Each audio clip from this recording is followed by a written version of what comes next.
스펄전의 구원의 핵심 제8장 한번 믿으면 다시 정죄되지 않습니까? 로마서 8장 34절 누가 정죄하리요? 죽으실 뿐 아니라 다시 살아나신 이는 그리스도 예수시니 그는 하나님 우편에 계신 자여 우리를 위하여 간구하시는 자시니라. 죄가 없는 자는 고발자의 비난에 대해 완강하게 항의할 것입니다. 그런데 본문의 경우는 보통 사례에서 볼 수 없는 항의와 도전을 다룹니다. 본문의 주인공은 의롭게 된 죄인입니다. 그는 거룩하고 영감된 열정으로 자신의 성품이 하늘 앞에서까지 깨끗하며 자기 양심도 꺼림이 없다고 고백하며 항의합니다. 그런데 그는 자신의 마음이 원래 천진에서가 아니고 주 예수 그리스도의 완전한 중재 덕분으로 이 같은 자신감에 넘칩니다. 본문에는 그리스도인이 의지할 수 있는 4개의 소망의 기둥들이 나옵니다. 이 중에서 어떤 기둥도 부족함이 없습니다. 이 세상의 모든 죄가 밀어붙인다 해도 이 신령한 기둥들을 한치도 움직이게 할 수 없습니다. 이것은 우리들에게 큰 위로가 되므로 떨거나 두려워할 필요가 없습니다. 하나님은 우리들의 믿음이 굳건히 올려질 수 있는 영원한 반석과 움직이지 않는 집안으로서 이 4개의 기둥들을 우리에게 기쁘게 주셨습니다. 그럼 왜 우리 신자들에게 이 같은 견고한 기초가 필요합니까? 그 까닭은 간단합니다. 신자는 의심이 많고 너무 쉽게 신뢰감이 떨어지며 자신의 안전에 대한 설득에 귀를 잘 기울이지 않기 때문입니다. 그래서 하나님이 자신의 논증을 확대시켰다고 생각됩니다. 사실 한 가지만 말씀하셔도 우리들의 불신이 영원히 사라질 것으로 보입니다. 십자가 하나만으로도 우리들의 불신을 처형시키고도 남음이 있을 듯합니다. 그러나 하나님은 우리들의 불신이 지닌 힘을 예견하시고 이를 완전히 몰아내기 위해 4번씩이나 우리들의 영적 안전성에 대해 부연하셨습니다. 또한 하나님은 우리들의 믿음이 심한 공격을 받을 것을 잘 아셨습니다. 하나님은 이 세상과 우리들의 죄와 마귀가 우리를 계속 괴롭힐 것을 미리 내다보셨습니다.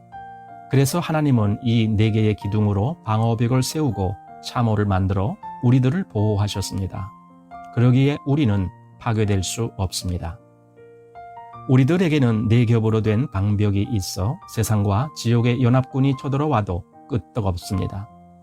우리가 가진 4중 참호는 우선 우리의 불신 때문에 주어졌고 그 다음은 우리들의 믿음이 받게 될 엄청난 공격 때문에 하나님이 우리의 위로가 되도록 마련하셨습니다. 그래서 우리들의 하늘이 어두워지고 폭풍우가 쏟아질 때에 우리가 용기를 잃지 않고 꿋꿋이 믿음과 신뢰의 자리를 지킬 수 있습니다. 이제 본문에 제시된 4개의 중요한 교리들을 살피기 전에 다시 한번 각 교리의 견고성에 대해 말씀드립니다. 광산에서는 채광 물질을 운반할 때 사용하는 로프가 있다고 합니다. 그런데 로프 한 줄의 힘이 채광 물질을 담은 견인차를 넉넉히 지탱한다는 것입니다. 그런데도 로프를 겹으로 꼬아서 사용하기 때문에 절대로 끊어질 염려가 없답니다. 본문에 나오는 우리 믿음의 4겹줄은 한 줄만으로도 온 세상의 죄의 무게를 감당하고도 남습니다. 그런데 4겹으로 꼬여졌으니 우리 신자들을 세상의 어떤 세력이 무너뜨리겠습니까? 그래서 바울은 온 세상과 하늘과 지옥을 향해 누가 정죄하리요? 라고 도전했습니다. 그리고 그는 이 같은 그의 담대성에 대한 4가지 이유로서 그리스도가 죽으신 것, 다시 살아나신 것, 하나님 우편에 계신 것, 그리고 우리를 위해 간구하시는 것을 열거했습니다. 그럼 먼저 이 4개의 믿음의 기둥들을 살펴보고 그 다음 누가 정죄하리요? 라는 바울의 도전적 외침을 다루도록 하겠습니다. 1. 그리스도가 돌아가셨습니다. 우리는 그리스도의 죽음으로 신자가 저지를 수 있는 모든 죄들에 대한 대가를 모두 지불하셨다고 믿습니다. 우리들이 주일마다 가르치는 것이 무엇입니까? 그것은 우리들이 받아야 할 형벌이 예수님의 머리 위에 쏟아졌다는 것입니다. 하나님의 복수의 먹구름이 십자가 위에 머물렀습니다. 하나님은 그리스도에게 모든 죄를 씌우시고 그를 철저하게 처형시켰습니다. 그 결과 하나님의 장부책에는 신자들이 죄가 한 가지도 남은 것이 없고 또한 그들에게 단 한 번이라도 형벌을 내린 적이 있었다는 기록이 없습니다. 예수님이 우리를 위해 모든 벌을 남김없이 받으셨기 때문입니다. 사실상 우리들의 모든 죄는 예수님의 죽음에서 사망 선고를 받았습니다. 예수님은 의로운 분이었지만 불의한 우리들을 하나님께로 데리고 가기 위해서 고난을 받으셨습니다. 그러므로 우리들은 이제 어느 때든지 갈보리에 피 묻은 십자가 아래로 가서 편안히 쉴 수 있습니다. 그리고 우리들을 허물기 위해 사방에서 죄어드는 그 모든 죄들을 당당하게 막을 수 있습니다. 본문에서 바울이 무엇이라고 했습니까? 그리스도께서 죽으셨다고 했습니다. 이것이면 사악한 죄의 입들을 넉넉히 막을 수 있습니다. 나의 양심이 너는 하나님을 모독한 자였다고 나를 비난하면 나는 이렇게 응수합니다. 그렇다. 그러나 그리스도는 신성모독자의 죽음을 치르셨다. 그는 하나님을 모독하는 자들을 위해 죽으셨다. 양심이 다시 고발합니다. 너는 호색으로 자신을 더럽혔다. 나는 주저없이 대응합니다. 그렇다. 그러나 그리스도는 호색가들을 위해 죽으셨다. 하나님의 친아들이신 예수 그리스도의 피가 우리를 모든 죄에서 씻기신다. 양심은 계속 고소합니다. 그러나 너는 오랫동안 하나님의 은혜를 밀어내었고 하나님의 많은 경고도 항상 무시하였다. 나는 또 말합니다. 그렇다. 그러나 예수께서 돌아가셨다. 양심아, 내가 하고 싶은 말을 얼마든지 내뱉으려무나 내가 나에게 온갖 죄를 상기시켜도 나는 너에게 예수께서 죽으셨다는 사실로 확답을 하련다. 그리스도인은 십자가 밑에서 절명의 고난 중에 있는 구속주를 바라보면서 용기를 낼 수 있습니다. 나 자신의 죄를 생각하면 그 어떤 속죄도 부족할 듯 합니다. 그러나 그리스도의 죽음을 생각하면 아무리 큰 죄도 그 정도의 속죄가 필요할 것 같지 않을 정도입니다. 그리스도의 죽음은 모든 종류의 온갖 죄들을 다 갖고도 남아도는 충족한 속죄입니다. 그리스도의 죽음에는 우리들의 죄를 수장시킬 수 있는 넓고 깊은 바다가 있고 또한 우리들의 죄책을 완전히 덮을 수 있는 높은 산정이 있습니다. 그리스도의 속죄는 우리들의 모든 죄들을 다 죽일 뿐만 아니라 그것들을 시야에서 아주 사라지게 하고도 남음이 있습니다. 사망을 정복하신 그리스도의 강한 팔은 그리스도를 통해 하나님께로 나아오는 모든 사람들과 그들의 숱한 죄악들을 온전히 구원하실 수 있는 능력으로 채워져 있습니다. 그러므로 우리들은 결코 정죄를 받지 않습니다. 그리스도께서 우리를 위하여 죽으셨기 때문입니다. 2. 그리스도께서 다시 살아나셨습니다. 바울은 신자들의 소망이 걸린 첫 번째 기둥으로서 그리스도의 죽으심을 제일 먼저 언급했습니다. 그런데 두 번째 소망으로 넘어가면서 그는 무엇뿐 아니라는 말을 사용했습니다. 즉, 죽으실 뿐 아니라는 말인데 여기서 뿐 아니라의 역할을 간과할 수 없습니다. 이 표현은 다음에 제시되는 근거가 처음 것보다 더 힘이 있다는 뜻입니다. 그리스도가 죽었다는 사실 하나만으로도 우리들의 구원을 주장할 수 있는 강력한 바탕이 됩니다. 그러나 그리스도가 죽음에서 다시 살아나셨다는 것은 훨씬 더 강력하게 신자들의 구원을 입증합니다. 그럼에도 이 점은 우리들에게 그리 큰 감동으로 느껴지지 않을 때가 많습니다. 일반적으로 말해서 우리는 빈 무덤에서보다 십자가에서 더 큰 위로를 받습니다. 그러나 이것은 우리들이 무지하기 때문입니다. 눈이 뜨인 신자들은 십자가에 못 박힌 예수님에게서보다는 무덤에서 일어나신 예수님에게서 훨씬 더 큰 위로를 받습니다. 그래서 바울은 십자가보다 더 큰 입증거리가 있다는 듯이 예수님이 죄인들을 위해 죽으실 뿐 아니라 다시 살아나셨음을 지적했습니다. 그럼 죽은 자들로부터 다시 살아난 그리스도의 부활이 신자들의 칭의와 무슨 상관이 있습니까? 우선 그리스도는 우리가 진 모든 빚을 하늘 아버지께 자신의 죽음으로써 청산했다는 것입니다. 하나님은 우리들이 진 빚을 우리가 갚을 수 없기 때문에 채권자로서 채무 증서를 손에 쥐고 계셨습니다. 그래서 우리들이 끝내 빚을 청산하지 못하면 죄에게 영원히 팔아버리고 꺼지지 않는 불에서 형벌을 받게 하실 계획이었습니다. 그런데 예수께서 자신의 죽음으로 우리의 모든 빚을 갚으셨습니다. 한편 우리들의 채무 증서는 그리스도가 죽은 자들로부터 살아날 때까지는 말소될 수 없었습니다. 그런데 예수님이 부활하시자 하나님은 채무 증서를 두 조각으로 찢으셨습니다. 이로써 우리들이 갚지 않으면 죄에 팔려 죽을 수밖에 없도록 규정된 법적 채무 증서가 효력을 잃게 되었습니다. 물론 그리스도의 죽음은 빚을 청산한 것입니다. 반면 그리스도의 부활은 지불된 빚을 공적으로 인정하고 선포하는 것이었습니다. 그래서 바울은 그리스도가 죽으실 뿐 아니라 다시 살아나셨다고 말했습니다. 그러므로 신자는 정죄를 받지 않습니다. 그리스도께서 우리 빚을 다 갚으셨습니다. 예수께서 겟세마네에서 흘리시는 피땀과 저주받은 십자가에서 흘리시는 낭혈을 보십시오. 무엇을 위한 것이었겠습니까? 그것은 우리들의 죄의 빚을 모두 청산하기 위한 속죄의 피였습니다. 그리고 우리들의 빚이 다 갚아져서 더 이상 우리가 정죄를 받지 않는다는 사실을 더 한층 확증시키기 위해 그리스도께서 죽은 자들로부터 다시 살아나셨습니다. 그리스도의 부활은 우리들의 채무 증서가 말소됐다는 보증서입니다. 이제 하나님의 오른손에는 나의 죄에 대한 기록이 다 지워졌습니다. 주 예수 그리스도가 그의 무덤을 떠나실 때에 대신 우리들의 죄를 빈 무덤에 영원히 파묻었습니다.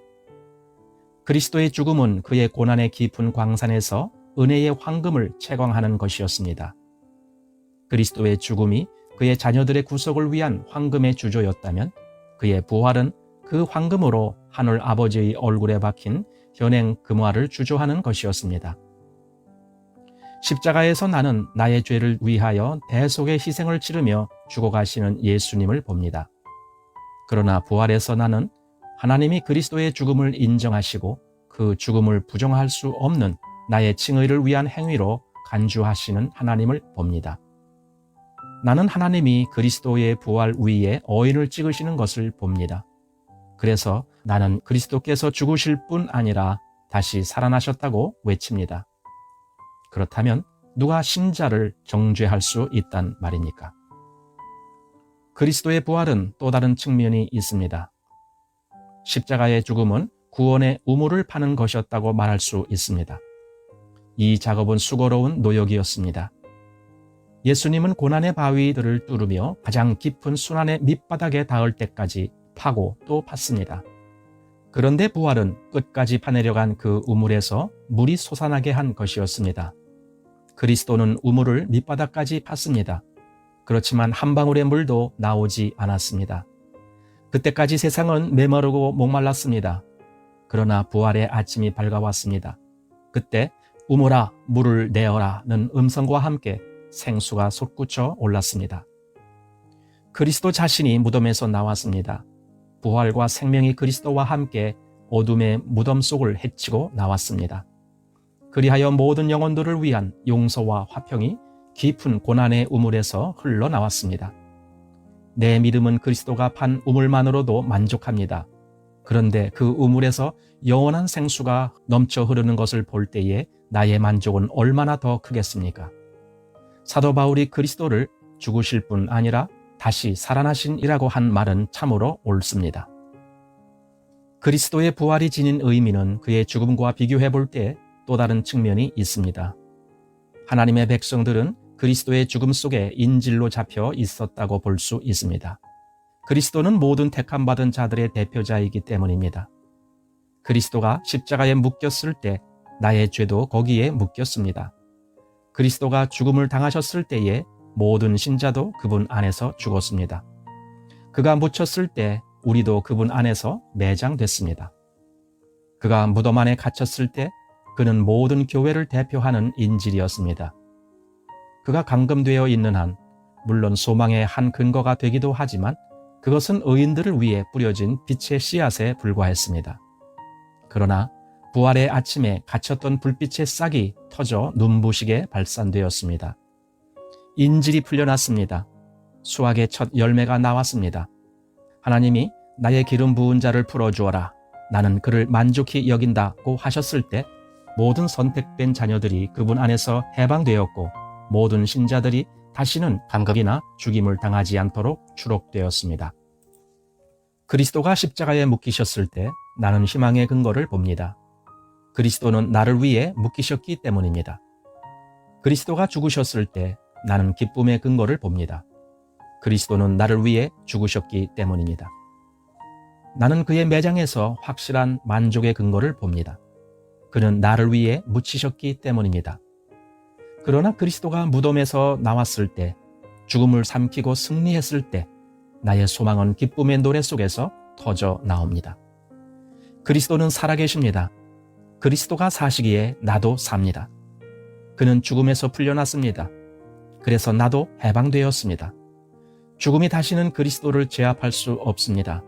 그래서 죽음이 나를 누르지 못합니다. 그리스도의 추록은 나의 추록이며 그의 자유는 나의 자유입니다. 신자는 그리스도의 부활에서 큰 위로를 받아야 합니다. 그리스도가 죽은 자들로부터 다시 살아나셨는데 어떻게 우리가 정죄를 받을 수 있겠습니까? 신자들이 정죄를 받지 않는다는 것에 대한 논증은 그리스도의 보배로운 죽음과 매장에서보다 그리스도의 부활에서 더욱 힘있게 입증됩니다. 3. 하나님 우편에 계신 자. 바울은 신자들의 확실한 구원을 강조하기 위해서 죽으실 뿐 아니라 다시 살아나신 이는 그리스도 예수라고 힘주어 말하였습니다. 우리들이 구원을 받아 하나님의 정죄를 받지 않게 됐다는 것은 이 사실만으로도 충분합니다. 그런데 이것마저 부족하다면 또 더 큰 증거를 댈 수 있다는 것이 바울의 확신입니다. 바울은 예수님의 죽음에 이어 그의 부활을 언급할 때에 뿐 아니라는 표현을 썼습니다. 그런데 바울이 예수님의 부활에 이어 한 단계 더 올려서 표현하려는 말이 있습니다. 그것은 비록 우리들의 본문에서는 문자적으로는 안 나왔지만 문맥적인 의미에서 보면 로마서 5장 10절에 더욱이라는 표현입니다. 곧 우리가 원수 되었을 때에 그 아들의 죽으심으로 말미암아 하나님으로 더불어 화목되었은즉 화목된 자로서는 더욱 그의 살으심을 인하여 구원을 얻을 것이니라. 그럼 이 더욱이라는 표현을 우리들이 본문에 넣어서 다시 읽어봅니다. 죽으실 뿐 아니라 다시 살아나신 이는 그리스도 예수시니 더욱 그는 하나님 우편에 계신 자요. 이렇게 보면 예수님이 하나님의 우편 보좌에 계신 것은 그의 죽음보다 훨씬 더 강력한 논증입니다. 이것은 예수님의 삶보다도 더 강한 변증의 힘을 지니고 있습니다. 다른 성경 구절에서는 예수님이 하나님의 우편 보좌에 영원히 계신다고 서술하였고 또한 항상 앉아 계신다고 했습니다. 예수님이 하늘 보좌에 영원토록 좌정해 계신다는 것은 신자들의 구원을 확증하는 매우 견고한 입증입니다. 만일 이를 완전히 마치지 않으셨다면 예수님은 결코 앉아있지 않으실 것입니다. 예수님은 지상에 계셨을 때 받으셔야 하는 십자가 순환의 세례가 있었습니다. 이 세례를 다 받을 때까지 주님의 가슴은 얼마나 답답했는지 모릅니다. 그는 식사를 제대로 할 겨를이 없었습니다. 그는 자신의 일을 마치기 위해 모든 것을 희생하였습니다. 만약 예수님이 자신의 사역을 다 이루었다고 선포할 수 없었다면 하늘에서 유유하게 앉아 계실 수 없다고 봅니다. 구약의 장막에서 드렸던 제사법을 보면 제사장들이 앉을 수 있는 의자가 없었습니다. 제사장은 날마다 서서 봉사하며 속죄 희생을 바쳤습니다. 그들에게는 앉을 의자가 마련되지 않았습니다. 성막에는 빵을 올려둔 테이블도 있었고 제단과 놋대야도 있었지만 의자는 없었습니다. 제사장은 누구도 앉지 않았습니다. 제사장은 항상 서 있어야 했습니다. 왜냐하면 언제나 마쳐야 할 남은 일들이 있었기 때문입니다. 그러나 우리들의 대제사장이신 하나님의 아들 예수님은 지극히 높은 하늘 위엄의 우편 보좌에 앉으셨습니다. 왜 그럴까요? 그 까닭은 예수님의 희생이 영원히 종결됐기 때문입니다. 예수님은 자신의 엄숙한 사역을 완전히 마쳤습니다. 만약 구약 당시에 대제사장이 앉을 수 있도록 성소에다 의자를 들여 놓았다면 유대인들이 어떻게 생각을 했을까요? 틀림없이 유대인들은 제사 제도가 끝났다고 믿을 수밖에 없었을 것입니다. 앉아있는 제사장은 모든 희생 제사의 종결을 의미했기 때문입니다. 그런데 이제 우리는 정말 그렇게 믿어야 합니다. 예수님이 하늘의 좌정에 계시기 때문에 모든 속죄가 끝나고 죄의 종식이 왔습니다.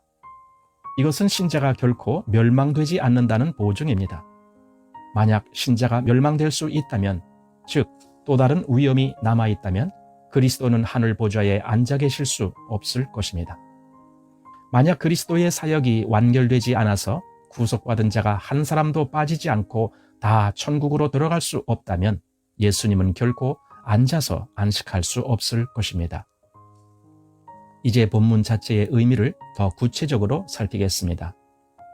하나님 우편에 계신 자요 라고 했는데 이것이 무슨 뜻입니까? 우선 무엇보다도 예수님이 인정된 자로서 영예로운 자리를 차지하고 계신다는 의미입니다. 하나님의 우편, 곧 하나님의 오른편은 위엄과 호혜의 자리입니다. 그런데 그리스도는 자기 백성의 대표자입니다. 그가 죽었을 때 그의 백성은 안식하였고 그가 부활했을 때 그의 백성은 자유를 얻었습니다. 그리고 그가 하늘 아버지의 은총을 받고 하나님의 우편에 좌정했을 때 그의 백성도 은총과 영예와 권위를 받았습니다. 세베대의 두 아들이었던 야고보와 요한은 예수님께 주의 우편과 좌편에 각기 앉게 해달라고 청한 적이 있었습니다. 그러나 그들은 자기들이 청한 것을 이미 가졌다는 사실을 몰랐습니다. 왜냐하면 이제 모든 교회가 그리스도 예수 안에서 다 함께 부활하여 하늘 자리에 다 같이 앉아있기 때문입니다. 그리스도가 위풍과 은총의 보좌로 높아지신 것은 그에게 속한 모든 백성도 높아지고 인정받고 소중히 간직되고 영화롭게 되었음을 의미합니다. 왜냐하면 그리스도는 그들의 머리이며 그들의 대표자이기 때문입니다. 하나님의 우편에 앉은 것은 하나님이 그리스도의 인격체를 확고하게 승인하고 자기 백성의 대표자로서 수락한 것이므로 우리의 영혼도 받아들여졌음을 뜻합니다. 그렇다면 누가 우리를 정죄한단 말입니까? 하나님의 우편에 앉은 자를 정죄한다면 말이 되겠습니까? 도무지 불가능한 일입니다. 나는 그리스도 안에서 하나님의 우편 보좌에 앉아 있습니다. 왕 중의 왕이신 하늘 아버지 곁에 앉은 자를 누가 정죄할 수 있단 말입니까? 온 교회가 하늘 아버지의 우편 보좌에 앉아 있는데 어찌 정죄의 대상이 될 수 있겠습니까? 교회는 예수 그리스도를 믿는 무리들입니다. 이들은 그들의 언약의 대표자와 함께 하늘 아버지의 우편 보좌에 이미 좌정하고 있습니다. 하늘 보좌에 대해서 한 가지 더 부언하겠습니다. 하나님의 우편 보좌는 능력의 자리입니다. 그리스도가 하나님의 보좌 우편에 앉으신 것은 하늘과 땅에 있는 모든 능력이 그에게 부여됐음을 의미합니다. 이러한 능력을 가지신 분을 머리로 모신 백성들을 감히 누가 정죄한단 말입니까? 내 영혼아, 전능자가 너를 도우시는 분이라면 누가 너를 파괴할 수 있으랴? 전능자의 힘이 너를 보호한다면 어떤 칼이 너를 칠 수 있으랴? 영원하신 분의 날개가 너의 피난처라면 어떤 재앙이 너를 해칠 수 있으랴? 그러므로 우리는 조금도 두려워할 필요가 없습니다. 그리스도가 당신의 무적의 왕이시고 그의 발 아래 당신의 원수들이 짓밟혔다면, 그리고 죄와 사망과 지옥이 이제는 그의 주권의 일부라면 누가 당신을 정죄할 수 있습니까? 그리스도가 대표하는 백성이 당신이라면 그리스도가 당신의 보증이며 담보입니다. 그렇다면 당신을 향한 정죄는 있을 수 없는 일입니다. 우리들에게 전능하신 구세주가 있는 한 구속을 받은 자는 모두 안전합니다. 전능하신 분이 실패를 하거나 정복을 당하는 일이 없는 한 그리스도의 속죄의 보혈로 구속된 하나님의 자녀는 영원히 안전합니다. 바울이 시사했듯이 그리스도의 죽음과 부활보다 더 한층 큰 구원의 보증은 그리스도께서 하나님의 우편에서 지금도 살아계신다는 사실입니다. 4. 우리를 위하여 간구하시는 자신이라. 히브리서의 저자는 그리스도의 중보 기도와 관련해서 다른 신뢰에서보다 격을 높인 말을 사용하였습니다. 히브리서 7장 25절, 그러므로 자기를 힘입어 하나님께 나아가는 자들을 온전히 구원하실 수 있으니 이는 그가 항상 살아서 저희를 위하여 간구하심이니라. 우리들이 이미 살핀 강조 표현들은 처음은 뿐 아니라 였고 둘째는 더욱이었는데 여기서는 온전히입니다.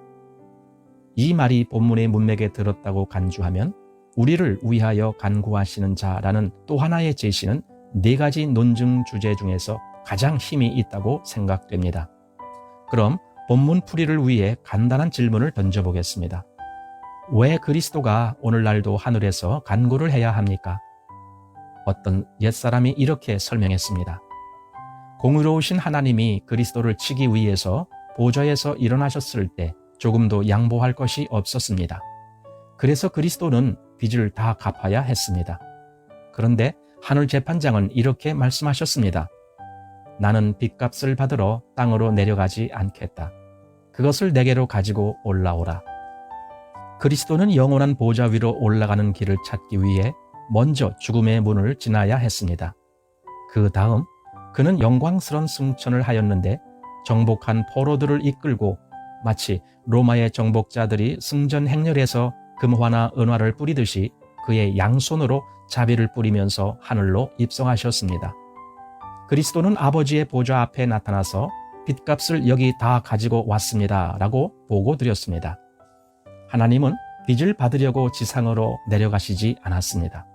빚은 하나님께로 가져와야 했습니다. 구약시대의 대제사장은 이에 대한 하나의 예시였습니다.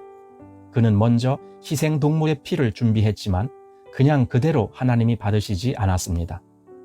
대제사장은 씌은 좌를 피가 있는 성소의 휘장 밖으로 가지고 나오지 않았습니다. 오히려 제물의 피가 씌은 보좌로 가야 했습니다. 하나님은 공의를 집행하실 때에 자신을 굽히시지 않았습니다. 제물의 피는 하나님께로 가져가야만 했습니다. 그래서 대제사장은 자신의 화려한 정복을 벗고 일반 제사장의 평복으로 갈아입은 후 법궤가 있는 휘장 속으로 들어가서 속죄소에 피를 뿌렸습니다. 주 예수 그리스도의 경우가 이와 같았습니다. 그는 빚대금을 가지고 하나님께로 가셨습니다. 그는 자신의 상처를 안고 가셨습니다. 그는 자신의 찢겨진 몸과 흐르는 피를 가지고 자기 아버지의 눈앞에 나타나서 못자국난 손을 펼쳐 보이며 자기 백성들을 위해 간구하셨습니다. 속죄의 피는 보좌에 뿌려져 있습니다.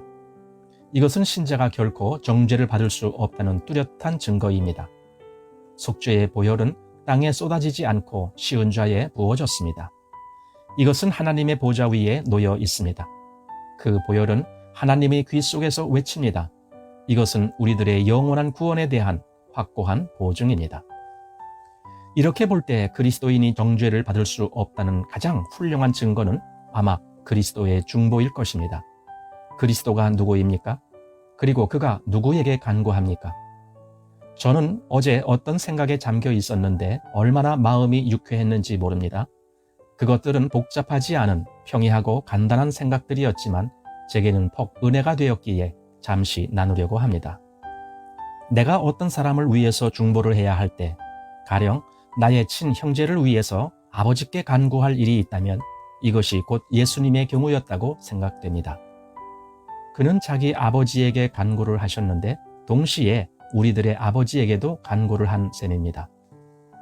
그러니까 그의 간구가 응답될 것이라는 우리들의 확신을 굳혀주는 근거가 이중적입니다. 그리스도는 간구를 하실 때에 단순히 자기보다 더 강하거나 혹은 적의가 있는 자에게 호소하는 것이 아닙니다. 그는 자신의 아버지에게 간구합니다. 그는 이렇게 말씀드렸습니다.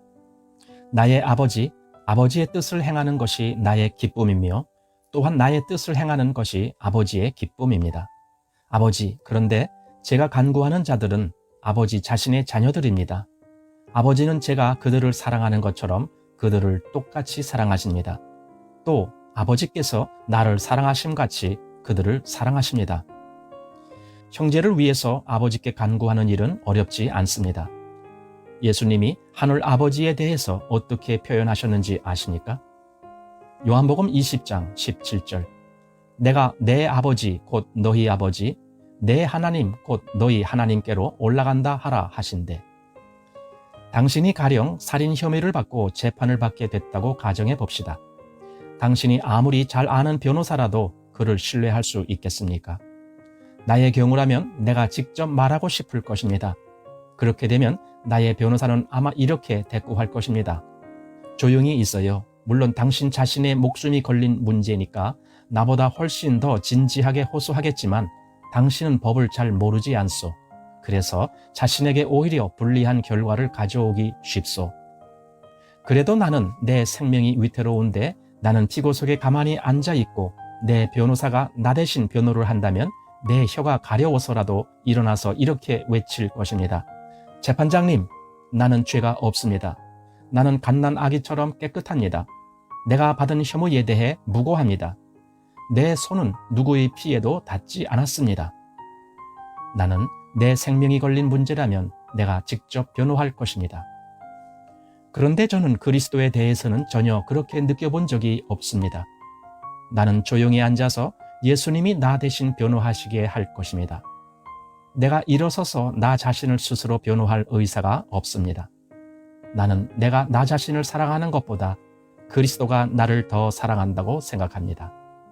나의 경우는 그분 손에서 매우 안전하다고 믿습니다. 특별히 그리스도가 자신의 하늘 아버지의 독생자로서 나의 아버지께 호소한다는 사실을 상기하면 더욱더 나를 위한 그리스도의 변호가 믿음직스럽습니다. 또한 그리스도는 나의 맏형입니다. 그는 나의 변호인이 되기 위해 태어난 형제입니다. 그래서 바울은 그는 하나님 우편에 계신 자여 우리를 위하여 간구하시는 자라고 했습니다. 지금까지 저는 위에서 신자들의 신앙의 지주 또는 기둥이라고 할 수 있는 4가지 근거를 제시했습니다. 이제 개인적인 호소를 당신에게 하려고 합니다. 당신은 그리스도의 대속을 믿으십니까? 신자에게는 정죄가 있을 수 없다는 사실을 듣고 이제 어떻게 하시겠습니까? 당신은 어쩌면 아직도 신자가 되지 않았을지 모릅니다. 당신은 그리스도인이 정죄의 대상이 될 수 없다는 4가지 근거 중에서 하나라도 당신의 것으로 내세울 수 없단 말입니까? 이 세상 사람들은 불확실성 속에서 삽니다. 그들은 나중에 자신들의 운명이 어떻게 될지 모릅니다. 그들은 삶에 만족하지 않으면서도 죽기를 무서워합니다. 하나님은 그들에게 진노하고 계십니다. 죽음은 그들에게 두려운 것입니다. 무덤은 그들의 모든 소망을 앗아갑니다. 그뿐만 아니라 그들은 무덤 이편에서 가질 수 있는 구원의 확신에 대해 거의 아는 것이 없습니다. 당신은 어떻습니까? 당신에게 소망의 확신을 심어준다면 어떤 반응을 보이시렵니까? 진정으로 통회하는 죄인들에게 구원의 소망이 약속되어 있습니다. 당신이 지금 죄를 회개한다면, 당신이 지금 자신을 그리스도의 피와 의에 내던진다면 당신의 영원한 구원은 현재 당신의 존재만큼이나 확실합니다. 그리스도를 의존하는 자는 멸망할 수 없습니다. 예수님을 믿는 자는 천지가 없어지는 것은 볼지 몰라도 하나님의 말씀은 영존한다는 것을 알 수 있습니다. 이 세상은 지옥불에 탈지라도 십자가의 복음을 믿는 자는 사라지지 않습니다. 그는 안전합니다. 그는 반드시 구원됩니다. 세상이 다 없어져도 그리스도를 믿는 자는 살아남습니다. 나는 사도 바울이 담대하게 누가 정죄하리요 라고 외치는 음성을 듣는 듯합니다. 어쩌면 바울의 이런 외침은 교만스럽다는 인상을 주는지 모릅니다. 그리스도인은 겸손합니다. 그렇지만 그들의 주권자가 입히시는 하늘 왕족의 옷을 입고 그분의 본의를 가졌을 때에는 그들의 왕 되신 그리스도의 영예를 사자와 같은 용기로 방어합니다. 그래서 바울은 감히 누가 자기를 고발하고 정죄하겠느냐고 외칠 수 있었습니다. 그는 자기를 도전하는 자들을 향해 당당히 응수합니다. 나를 의롭다고 하신 분은 하나님이십니다. 그래서 나는 가장 높은 하늘도 두려움 없이 바라볼 수 있습니다. 바울은 하늘에서 눈을 떼어 아래를 바라봅니다. 거기에는 늙은 용이 사슬에 묶여 있습니다. 그는 성도들을 고발하던 자입니다. 바울은 그의 얼굴을 똑바로 직시하며 말합니다. 누가 능히 하나님의 택하신 자들을 송사하리요? 어쩌면 당신은 사탄이 바울을 대항해서 벼락 같은 소리로 고소할 것이 많다고 염려할지 모릅니다. 그러나 바울은 당당하게 사탄의 입을 막을 수 있다고 외칩니다. 그리스도가 십자가에서 죽으셨다. 이 말을 사탄이 들으면 벌벌 떱니다. 그리스도가 승리의 시간에 용의 머리를 짓눌렀기 때문입니다. 나는 사탄의 입을 또 막을 수 있습니다. 그리스도는 다시 살아나셨다. 그리스도는 부활의 아침에 사탄을 포로로 잡았습니다. 나는 또 이렇게 사탄의 귀에다 외칠 수 있습니다. 그리스도는 하나님 우편에 계신 자시다. 이 말을 듣는 사탄은 어쩔 줄을 모릅니다. 그리스도께서 그를 심판하고 영원히 정죄하기 위해 하늘 보좌의 좌정에 계시기 때문입니다. 나는 눈 위에 겹쳐 내리는 서리처럼 사탄에게 또 다른 선포를 할 수 있습니다. 그리스도는 우리를 위해 간구하시는 자시다. 이 말은 사탄의 고발하는 악한 입을 틀어막고도 남습니다. 그리스도는 자기 백성을 쉼없이 돌보시는 분이기 때문입니다. 그래서 바울은 거침없이 외칩니다. 누가 정죄하리요?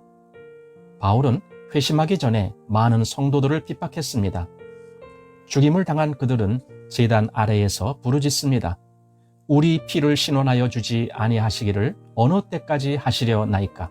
요한계시록 6장 10절. 바울은 자기를 향한 이러한 복수의 탄원에도 당당합니다.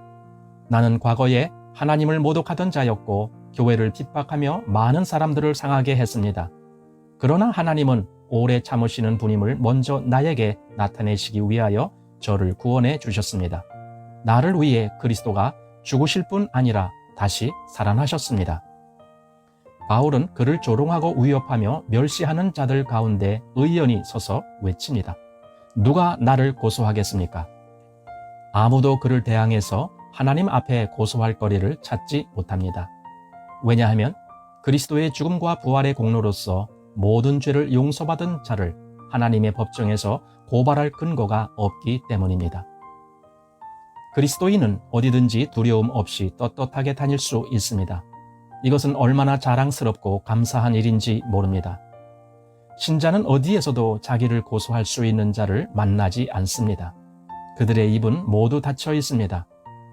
자신의 양심 속을 거닐어도 신자는 꺼림이 없습니다. 자기 동료들 사이에 있어도 신경을 쓸 것이 없습니다. 그는 하늘 위에나 땅 밑이나 지옥에서도 당당하게 걸을 수 있습니다.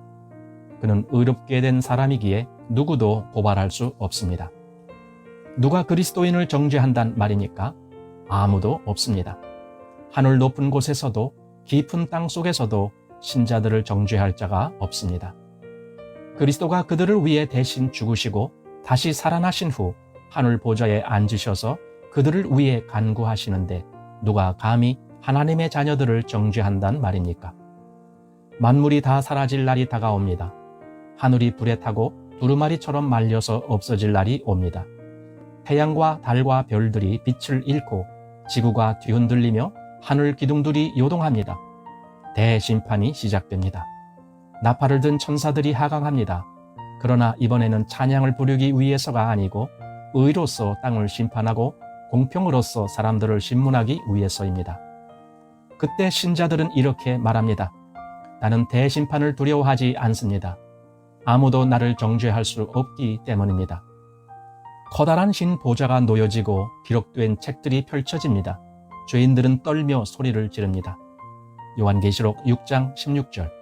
산과 바위에게 이르되 우리 위에 떨어져 보좌에 앉으신 이의 낯에서와 어린 양의 진노에서 우리를 가리우라. 이러한 죄인들의 절규는 종말의 순간에 공포의 함성으로 울려 퍼집니다. 그러나 신자들은 인간과 천사들로 메워진 온 우주의 회중을 바라보며 누가 우리를 고소한단 말입니까? 라고 묻습니다. 침묵이 땅과 하늘에 깔립니다. 신자들은 다시 말합니다. 심판관의 얼굴을 똑바로 바라보며 누가 정죄할 수 있습니까? 라고 묻습니다. 심판석에 좌정하신 분만이 정죄를 할 수 있습니다. 그런데 그분이 누구입니까? 그분은 나를 위해 죽으시고 다시 살아나셨으며 하나님 우편에 계신 그리스도 예수십니다. 그리고 그분은 지금도 나를 위하여 하나님께 간구하십니다. 그렇다면 한때 나를 위해서 중재의 간구를 하셨던 주님의 입술이 나를 향해 저주를 받은 자여 나를 떠나라고 할 수 있겠습니까? 한때 죄 중에 있던 나를 보시고 사랑의 광선으로 나를 기쁨과 화평과 순결의 자리로 높여 세워주셨던 그리스도의 눈빛에서 진노의 번갯불이 나오겠습니까? 아닙니다. 그리스도는 자신을 기만할 수 없습니다. 그는 자신의 은혜를 되물리지 않습니다. 정죄의 보좌는 십자가의 폐허 위에 놓일 수 없습니다. 그리스도는 마지막에 가서 자신의 마음을 바꿀 수 없습니다. 그렇게 하시지 않는 한 아무도 정죄를 받지 않습니다. 오직 그리스도만이 정죄의 권리가 있습니다. 그는 옳고 그른 것을 판단하는 유일한 재판관이시기 때문입니다. 그런데 그가 우리를 위해 돌아가셨다면 우리를 죽이시겠습니까? 그가 우리를 위해 다시 살아나셨다면 우리를 지옥의 구덩이로 던지시겠습니까? 그가 우리를 위해 아버지의 인정을 받고 하늘 보좌에서 다스리신다면 우리를 내던지시겠습니까? 그가 우리를 위해 하늘 아버지께 단언하셨다면 끝에 가서 우리를 저주하시겠습니까? 아닙니다. 그럴 수 없습니다. 생명이든 죽음이든 내가 의지하는 것은 이것입니다. 그리스도는 나를 위해 죽으셨습니다. 그러므로 내 죄 때문에 내가 처벌을 받지 않습니다. 그리스도는 다시 살아나셨습니다. 그래서 나도 다시 살아납니다. 내가 비록 이 땅에서 육신은 죽더라도 나는 다시 살 것입니다. 그리스도는 하나님의 우편에 앉아 계십니다. 그러기에 나도 그리스도 안에서 하늘 보좌에 앉아 있으며 그리스도와 함께 왕관을 받고 영원히 통치할 것입니다. 그리스도는 나를 위해 간구하십니다. 그러므로 그의 간구는 반드시 응답을 받습니다. 그리스도는 나를 오라고 손짓하십니다. 그래서 나는 마침내 그분의 얼굴을 뵙게 될 것이며 그분이 계신 곳에서 함께 살게 될 것입니다. 나는 더 이상 부언하지 않겠습니다. 오직 하나님만이 성도의 4가지 귀한 소망의 근거들에 대해 당신의 관심을 일으키실 수 있습니다. 천사들의 혀도 이 소망의 근거들이 지닌 아름다움과 장엄함을 다 노래할 수 없습니다. 저도 실패했다고 고백합니다. 그렇지만 신령한 능력의 탁월성은 저희 설교가 아닌 말씀 자체의 가르침에 있습니다. 아멘.